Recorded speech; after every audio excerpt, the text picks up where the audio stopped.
وذكر فإن الذكرى تنفع المؤمنين. إن الحمد لله نحمده ونستعينه ونستهديه ونستغفره ونعوذ بالله من شرور أنفسنا ومن سيئات أعمالنا. من يهده الله فلا مضل له ومن يضلل فلا هادي له، وأشهد أن لا إله إلا الله وحده لا شريك له، وأشهد أن محمدا عبده ورسوله. اللهم صل وسلم وبارك على نبينا محمد وعلى آله وصحبه وسلم اللهم تسليما كثيرا. أما بعد. All praise due to Allah, and His praise and blessings and peace be upon our Prophet Muhammad sallallahu alayhi wa alihi wasallam, his family, his companions, and his followers until the day of judgment. I bear witness that Allah is the only one worthy of worship, and Muhammad sallallahu alayhi wasallam, his last and final messenger. My dear brothers and sisters, this book of Allah subhanahu wa ta'ala, Allah have sent to us as mercy, as a healer, as a reminder, as a guide. هو هدى ورحمة وشفاء ونور وهو ضياء وهو Furqan, the one that He used to distinguish between falsehood and truth. And Ibn Abbas radiallahu anhu, when he described Al-Qur'an, he said something interesting that I want to reflect upon today in my talk, or my khutbah. قال هو لا تنقضي عجائبه. It endless number of amusements in this book. Every time you read the Qur'an and you think about the stories of the Qur'an, the commands of the Qur'an, the legislations of the Qur'an, the way Allah describes Himself in the Qur'an, it makes you always amazed by the quality of this book. And no wonder, because it is Allah's speech. Al-Qur'an huwa kalamullah. And درجته من درجة الله لأنه صفة من صفاته. The quality of this book, it is equal to the quality of Allah Himself, because it is His speech. It is one of His attributes that He speaks subhanahu wa ta'ala. And among the things that He spoke is this book. And today I was just thinking before Jumu'ah about some of the reflections that I want to share with you. And these are random reflections, but leads to one conclusion. It's an open invitation to each and every one of us to read Al-Qur'an more, and to read in the books of tafsir, and to listen to lectures and talks about Al-Qur'an more and more, because there is more to be found, more to be learned, more to be inspired by. Al-Qur'an tells us that Nuh دعا قومه 950 سنة يكرر إليهم القول ويدعوهم إلى النجاة، فاختاروا الغرق، ويدعو الحيوانات مرة واحدة إلى السفينة فيجيبونه إلى النجاة. It's interesting how Nuh alayhi salam called upon animals one time to ride in the ark, and all accepted the call. While he's 950 years calling humans, his people, to ride with him, to accept him and to follow him, and they refuse. Sometimes, and by the way, the people of Noah used to say, وَمَا نَرَى اتَّبَعَكَ إِلَّا الَّذِينَ هُمْ أَرَاذِلُنَا بَادِيَ الرَّأْيِ. The people of Noah used to think of themselves elites, educated, smart, intelligence. أتباعك هؤلاء بادي الرأي، ضعفاء العقول. We are intelligent, we are smart. And Allah subhanahu wa ta'ala made the animals smarter than them. Sometimes that fitrah, هذه الغريزة السليمة أنفع وأحب من عقل ضال.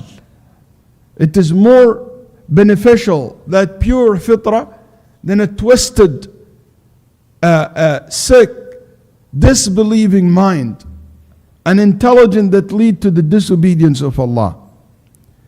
حتى إذا جاء أمرنا وفارت النور قل نحمل فيها من كل زوجين اثنين وأهلك إلا من سبق عليه القول ومن آمن وما آمن معه إلا قليل. قال ابن عباس 80. Allah says that the people who followed him from his people, only 80, with their families and children. And another narration, 10 people. That's it. تتأمل في القرآن. You look at the stories of the Quran and you think about it. And I come across this verse that I always read, the story that we all know.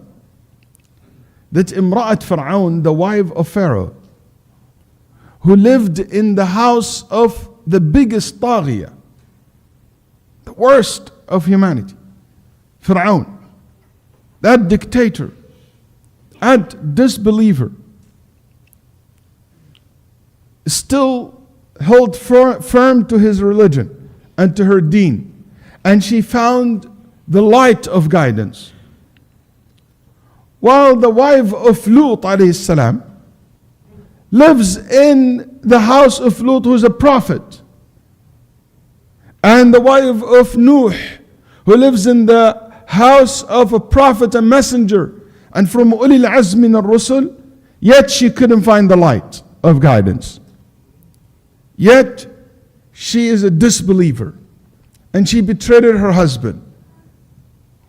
Al-waqi' laysa bi'udhr. So many times we think that where I am living or my circumstances are just an excuse for the situation that I'm in. No, it's not. Especially when it comes to faith and iman. Al-Ajib, Nuh alayhi salam tried to gift life to his son. أراد أن يمنح لولده الحياة, and he refused, and he rejected his father. While Ibrahim alayhi salam, who offered death to his son, Ibrahim told his son, I have seen that I am sacrificing you.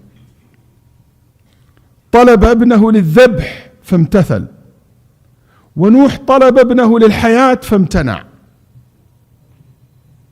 Nuh asked his son, and he wanted to give his son life to make him survive so he could live, and he refused, and he disobeyed his father. While Ibrahim offering death, and he said, I seen myself sacrificing you, and he refused. And what's the outcome? Nuh's son died among the kafirin, and Ibrahim's son survived, and he's among al-mursaleen. Ismail alayhi salatu wassalam. That disobey his father to the level of arrogance. Sa'awi ila jabali ya'simuni min al-ma'. And the other one obeyed his father with the submission to his Lord, to the way that, to the extent that make him amused by that scene. I'm amazed by how many times Al-Quran, 90 times in the Quran, if it's not more, Allah tells us أنه قدر الأرزاق وضمنها لخلقه في أكثر من 90 موضعا، وفي موضع واحد يقول الشيطان يعدكم الفقر. ومع ذلك تجد من يشك في هذه 90 موضعا ويؤمن بهذا الموضع الواحد في قول الصادق ويصدق بفعله قول الكاذب. 90 times Allah, the one who says nothing but the truth and the absolute truth, telling us that He will take care of your provision, He will provide for you, He will replace what you spent. And Shaitan, one time he promised you poverty if you give.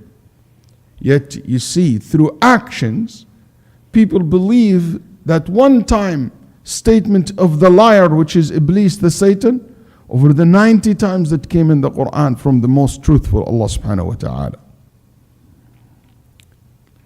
I read the story of Musa. And I see how many evidence have Musa brought to Fir'aun. One after another. And each one of them is an amazing miracle. You have no conclusion but to say that must be from Allah. One after another. But yet the people of Pharaoh, what they said, وَقَالُوا مَهْمَا تَأْتِنَا بِهِ مِنْ آيَةٍ لِتَسْحَرَنَا بِهَا فَمَا نَحْنُ لَكَ بِمُؤْمِنِينَ. Whatever sign, whatever miracles you show us, this is magic. We never gonna believe in you. 9 ayat.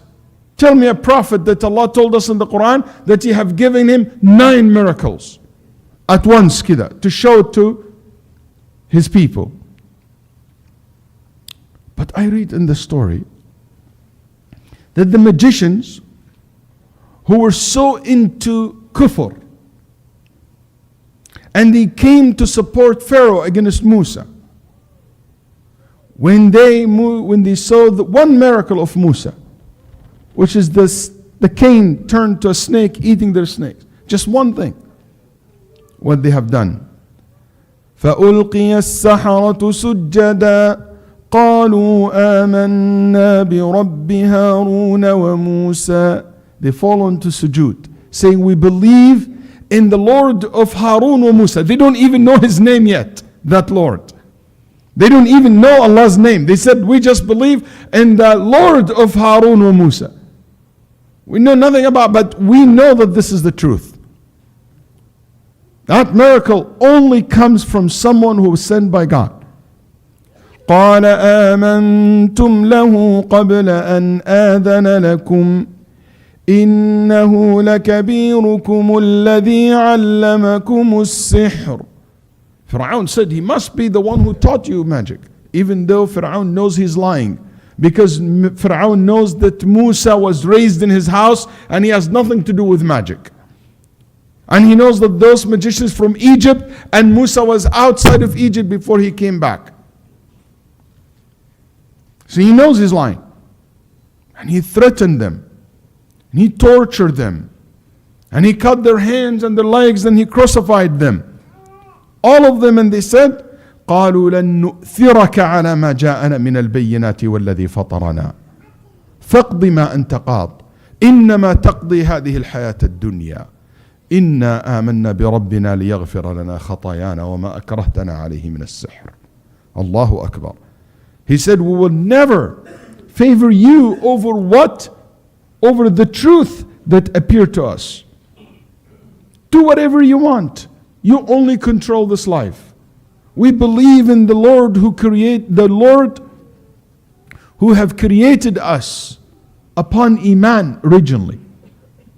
This is the fitrah. So Allah might forgive our sins and what you have forced us to do. إِنَّهُ مَنْ يَأْتِ رَبَّهُ مُجْرِمًا. The one who comes and meets Allah as a criminal, فَإِنَّ لَهُ جَهَنَّمَ لَا يَمُوتُ فِيهَا وَلَا يَحْيَا. Will end in hellfire. وَمَنْ يَأْتِهِ مُؤْمِنًا. And the one who meets Allah as a believer, قَدْ عَمِلَ الصَّالِحَاتِ, did good deeds, فَأُولَٰئِكَ لَهُمُ الدَّرَجَاتُ الْعُلَىٰ. They will be in a high level in Jannah. So I realized that the issue is not, a logic and magic and prove to me that this is correct, and we waste so much time to prove them logically correct or wrong. No. Most of the cases it is about the heart. Are they sincere or not? And that's what leads people to Iman. I read in the Qur'an that how nice and gentle prophets are, how wise they were. How prophets and messengers, they were so nice, gentle, wise, the way they speak, the way they talk, the way they give da'wah. فَقُولَ لَهُ قَوْلًا لَيِّنًا ادْعُ إِلَى سَبِيلِ رَبِّكَ بِالْحِكْمَةِ وَالْمَوْعِظَةِ الْحَسَنَةِ وَجَادِلْهُمْ بِالَّتِي هِيَ أَحْسَنُ. All these verses talking and praising the methods and the ways the prophets deliver the message. Yet Allah says, وَكَذَلِكَ جَعَلْنَا لِكُلِّ نَبِيٍّ عَدُوًّا شَيَاطِينَ الْإِنسِ وَالْجِنِّ. Yet Allah says, and thus we have made for every prophet an enemy devils from mankind and jinn. Not just enemy, they are devils. Another level of animosity. To those kind, nice people who use nice, soft words, wisdom, peaceful, moderate, balance, you name it, all the nice fancy word you want to use. Yet, but there's enemy. And I realize at this moment that animosity will happen.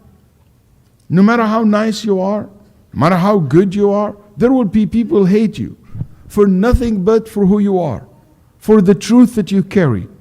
They will be just jealous of how good of a truth that you carry and you represent. Don't take it personally. It's not about you. Haters don't hate you. They hate themselves and they hate the truth that you carry. That's why I never allowed negative people to turn me into one of them. My brothers and sisters, I ask Allah subhanahu wa ta'ala to make us among those who reflect upon the verses in the Qur'an and to learn from it. أقول ما سمعتم وأستغفر الله لي ولكم بالتوبة. الحمد لله وحده والصلاة والسلام على من لا نبي بعده وبعد.